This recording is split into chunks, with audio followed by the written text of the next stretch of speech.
The Corpse Reviver number 2 is a classic cocktail known for its ability to revive you from the dead.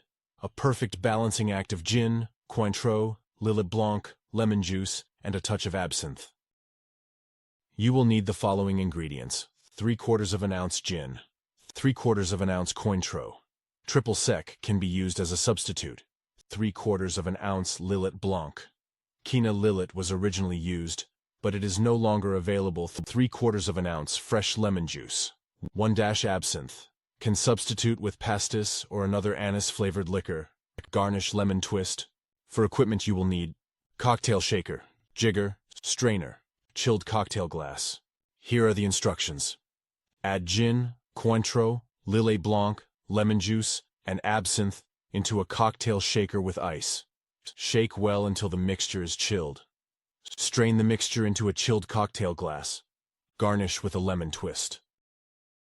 The Corpse Reviver Nostra 2 was first recorded by Harry Craddock in the Savoy Cocktail Book, 1930.